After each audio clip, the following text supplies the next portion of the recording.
Hello everyone, welcome back to Crown Stag voiceover. My name is Neil Glasgow. Forgive the look. I'm freshly washed. Don't know why you need to say that. Couldn't be bothered to do my hair because I got a really important phone call. It was important enough that I thought, you know what, I'm going to make this video for you because it's fresh in my mind and actually it's something that will probably at some point come up in your voiceover career. So, with that in mind, and my freshly washedness, let's get into it. I'm keeping that in.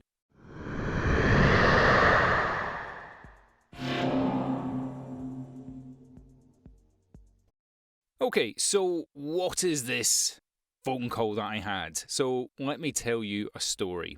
About 6 months ago, maybe a little bit more, I had been working with this production studio that was in Germany, Cologne, I think it is. And we have done lots of work together, right? Lots and lots of work together. We do translation work, we do video games, we do all sorts of stuff. I'd done maybe 6 or 7 sessions with him on the trot, all very good, well-paying work. I was a happy man. Something happened on the last session. We'd booked a very long session. I think we're close to about 4 hours on this session. And all very lovely. Everybody had a nice time, did all the jobs, joked with the directors, all this sort of stuff. And it got to the end of the session, and I'd emailed at the beginning of the session, time-stamped. Emailed at the end of the session, time-stamped. This is a starting, this is a sending. And between their system, because it was their bespoke recording system that we were using, the timestamps weren't quite matching up. Now there is a time difference, but should have been representative of the time. So it comes to invoicing, and I send over my invoice with the agreed amount and the agreed time that we had recorded. And that's not what their files represented. So when it came back, they were essentially saying it was about an hour and a half less than what I was trying to bill for. And we had this mildly polite, quite irritated on my behalf exchange where essentially I agreed to what they were offering to pay. Because in these circumstances, without going through like a small claims court, that sort of thing, it can be very difficult to get the money you feel you're owed, especially when the best that I had was an email, really, that was timestamped saying this is when we started, this is when we ended. And their system was showing something completely different, a login time, a log out time, and what we had recorded, and ultimately how long we had recorded for. Now, the lesson I want to tell you with this is don't burn your bridges. You should never be the one that burns that bridge, right? And let me tell you why. So I get a phone call from one of the production managers, the project managers that we worked with, and he phoned me up rather sheepishly. But, I was like, hey, hi, how you doing? I was very nice, very polite, mildly irritated, but very polite. And basically what has turned out to be is they had got hacked. There was an issue. I was right. Now, do I gloat about this? No. As much as I'd like to, no.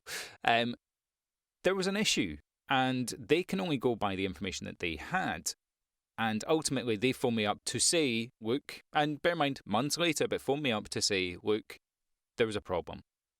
We are now going into another recording season, and we want you back. We want to do this. Now, when we'd left the conversation 6 months ago, it was polite. Yeah, we'll call you for when the next thing comes up. I never expected to hear from this company ever again, because money is a contentious issue.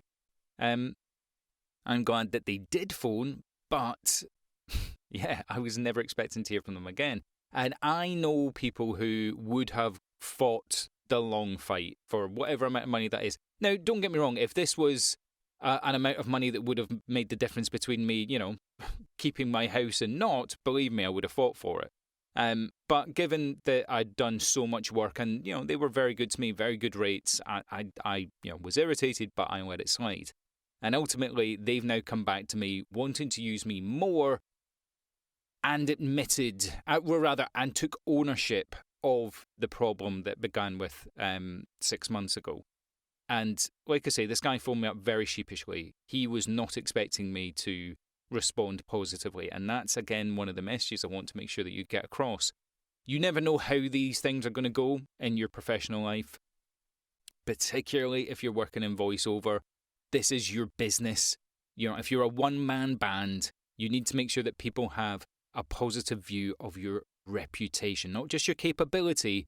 The anecdote goes at the minute of Bruce Willis, if you've heard that. Bruce Willis, very famous actor, was amazing back in his heyday, all this sort of stuff. Anecdotally, for legal reasons, Bruce Willis apparently is a very difficult man to work with. From a director point of view, if nothing else. And there's stories out there, you can go and review them yourself. It doesn't matter how big a star you are, if people don't want to work with you, you don't get cast and stuff. So that's my message for this video. Very short, very sweet, very unstyled. Don't burn your bridges. Never be the one that leaves the bad taste. Fight for what's yours, absolutely. Make sure that it's reasonable, what you're doing, but ultimately, this is a long game. If you can take a little kick in the teeth for a longer-term benefit, then please do that. I encourage that sort of activity. If this has been helpful, I'm back. If this has been helpful, then please do drop me a like, subscribe, comment as well if you've experienced anything like this. I'd really love to get your take on it. And if it's something that I can talk about as well that can maybe give you some insights, again, please fire any questions at me. I'll be really happy to help out. And remember, can absolutely not burn a bridge and be a voiceover artist. I'll see you in the next video.